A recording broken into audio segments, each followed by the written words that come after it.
হযরতে বেলাল আফ্রিকার মানুষ, ইথিওপিয়ার মানুষ, অনেক দূরের মানুষ। এই হযরতে বেলাল আফ্রিকার মানুষ ছিলেন।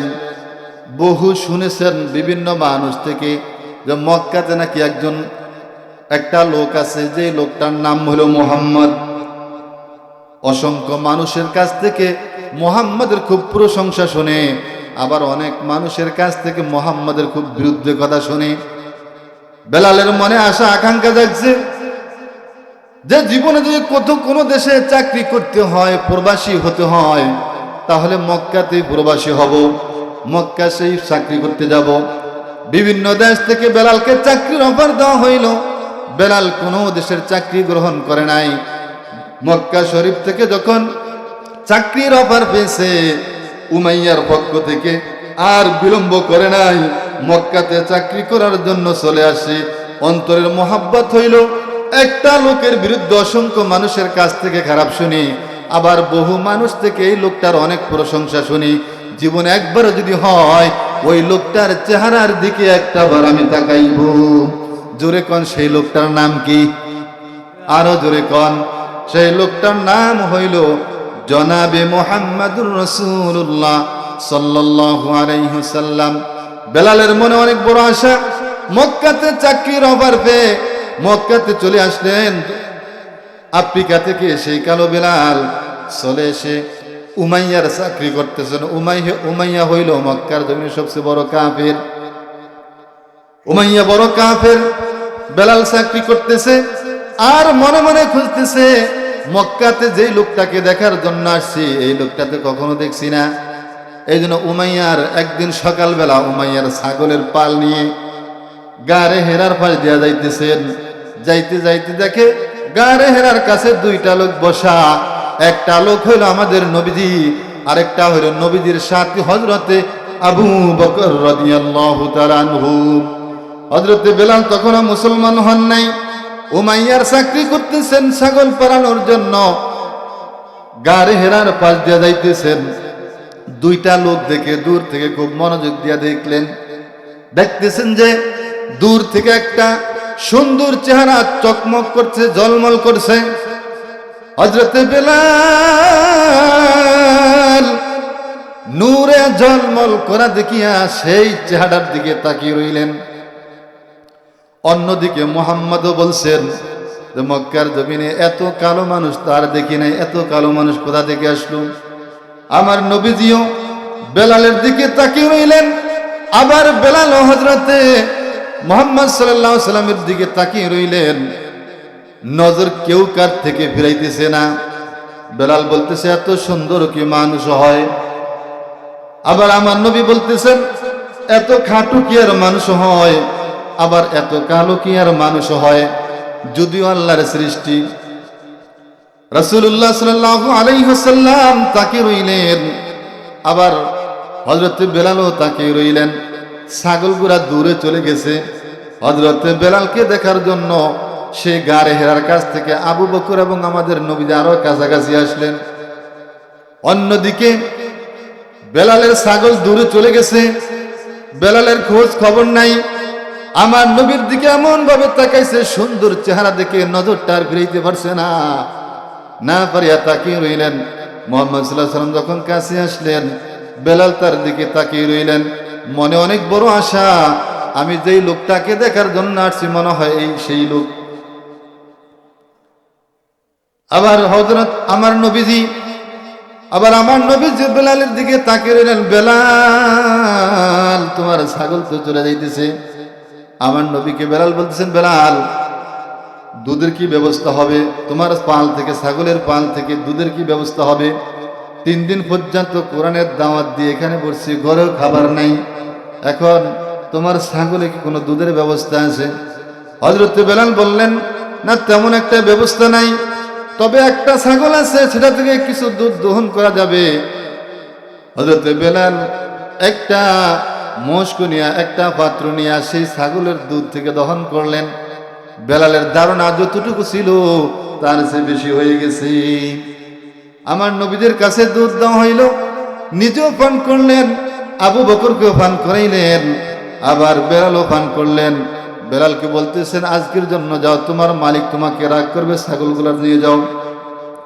নবীজি এইবার হযরত বেলাল এইবার নবীজির এই জায়গা থেকে এই জায়গায় এসে আগের থেকে টার্গেট, বিকালবেলা ছাগল নিয়ে আসতো, আবার সকালবেলা ছাগল নিয়ে যাইত চড়ানোর জন্য, ঘাস খাওয়ানোর জন্য। বিকেলে আসার পথে তাকে রইতো। ওই সময় আমার নবীজি কোরআনের দাওয়াত নিয়ে দূরে দূরে থাকতেন। আবার বেলাল সকালবেলা যখন ছাগল নিয়ে চলে যাইতেন, একটু আগে ভাগে দেওয়ার চেষ্টা করতেন। প্রত্যেক দিন এমন যাইতে যাইতে একদিন উমাইয়ার ঘরে ঘুমানোর সময় ঘুম থুয়া আমার নবীকে দেখার জন্য, এক নজর দেখার জন্য আবার আসছেন। এসে গোপনে গোপনে আমার নবীর হাতে হাত রেখে কালিমা পড়ে মুসলমান হয়ে গেছেন। কালিমা পড়ে মুসলমান হয়ে গেছেন। আমার নবীজি এবার বলতেছেন, মানুষ এমন কিভাবে হয়? কালিমা গ্রহণ করার পরে মুহাম্মদ সাল্লাল্লাহু আলাইহি ওয়াসাল্লাম বলছেন, ওগো বেলাল, তুমি তো এমন একজন লোকের গোলাম, এমন একজন চাকর, যেই লোকটা মক্কাতে আমাদেরকে খুব কষ্ট দিচ্ছে। হযরত বেলাল বললেন যে, আপনাকে আর কষ্ট দিতে পারবে না, আমি আমার রক্তের বিনিময় যদি হয় আপনাকে সেভ করার চেষ্টা করব। কারণ আপনাকে দেখার পরে আপনার মধ্যে এমন একটা সিরত দেখেছি, আপনি কোনো স্বাভাবিক মানুষ নয়, আপনি আল্লাহর পক্ষ থেকে একজন সত্য পয়গম্বর। হোসেনে সুরতে পয়গম্বরি, হোসেনে সুরতে ইউসুফ নবী। ইউসুফ নবীর জমানায় হযরত ইউসুফের চেহারা দেখে অনেক মহিলারা হাত কেটে ফেলছেন। শুনছেন কিনা আপনারা? শুনছেন?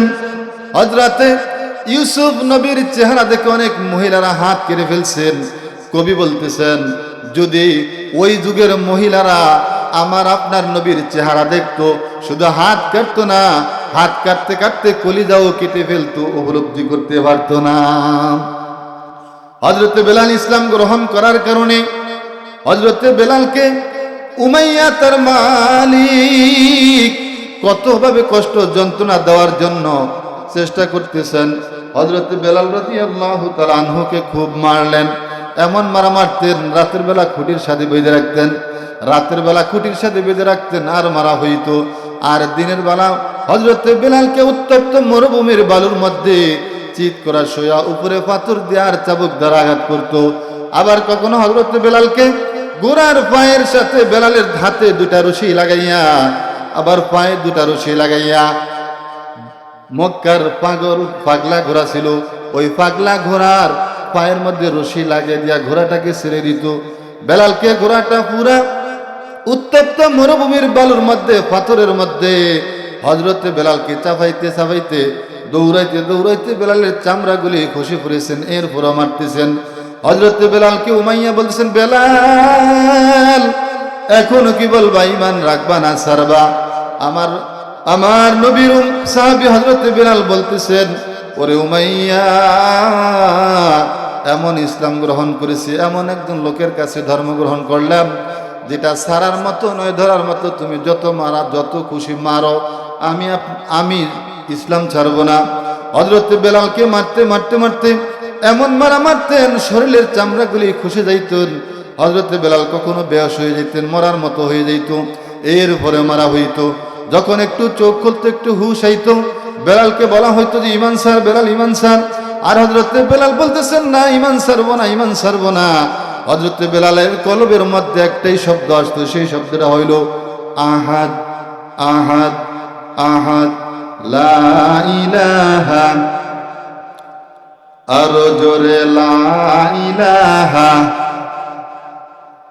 লা ইলাহা, লা ইলাহা ইল্লাল্লাহু মুহাম্মাদুর রাসূলুল্লাহ। জোরে বলেন, বেলাল মায়ের কত কি জন্য মায়ের খেতেন? শখে কোরআনের জন্য, ইসলামের জন্য, দ্বীনের জন্য, কবরে শান্তি পাওয়ার জন্য। হযরত বেলাল একদিন আল্লাহর নবীকে বলতেছেন, ওগো আল্লাহর নবী, আমাকে কাফেররা যত মারা মারুক, আমার শরীর থাকতে কখনো আপনার গায়ে একটা আঘাত করতে দিব না। বেলালকে পরের দিনও মারা হইল। মারতে মারতে উত্তপ্ত মরুভূমির মধ্যে মারতেছেন। ওই পথে হযরত আবু বকর যাইতেছেন। আবু বকর বেলালের কণ্ঠের শব্দ পাইলেন। আবু বকর রাদিয়াল্লাহু তাআলা আনহু উমাইয়া কোন ঘুমাইয়া, তোমার ধর্মের একটা লোক আমার কাছে বন্দী আছে, তাকে আমি ছেড়ে দিব, বিনিময়ে বেলালকে ছেড়ে দাও। আর যদি তাও না হয়, বেলালকে যত টাকা দিয়ে কিনে আনছো আফ্রিকা থেকে তার চেয়ে বেশি মূল্য দিব, বেলালকে আমার কাছে বিক্রি করে দাও। বেলালকে যেই দামে কিনা হয়েছে তার চেয়ে বেশি চড়া মূল্য দিয়া আবু বকর রাদিয়াল্লাহু তাআলা আনহু হযরত বেলাল রাদিয়াল্লাহু তাআলা আনহুকে কিনে মুক্ত করে দিলেন। আবু বকরের যে অর্থ দিয়া বেলালকে কিনলেন, কিতাবের মধ্যে বলা আছে আমার নবীজি হযরত আবু বকরকে বলছেন, আবু বকর, তুমি যেই টাকা দিয়া হযরত বেলালকে কিনছো ওই টাকার সাথে আমার কিছু টাকা যোগ করিও। সুবহানাল্লাহ কোন। ও আবু বকর,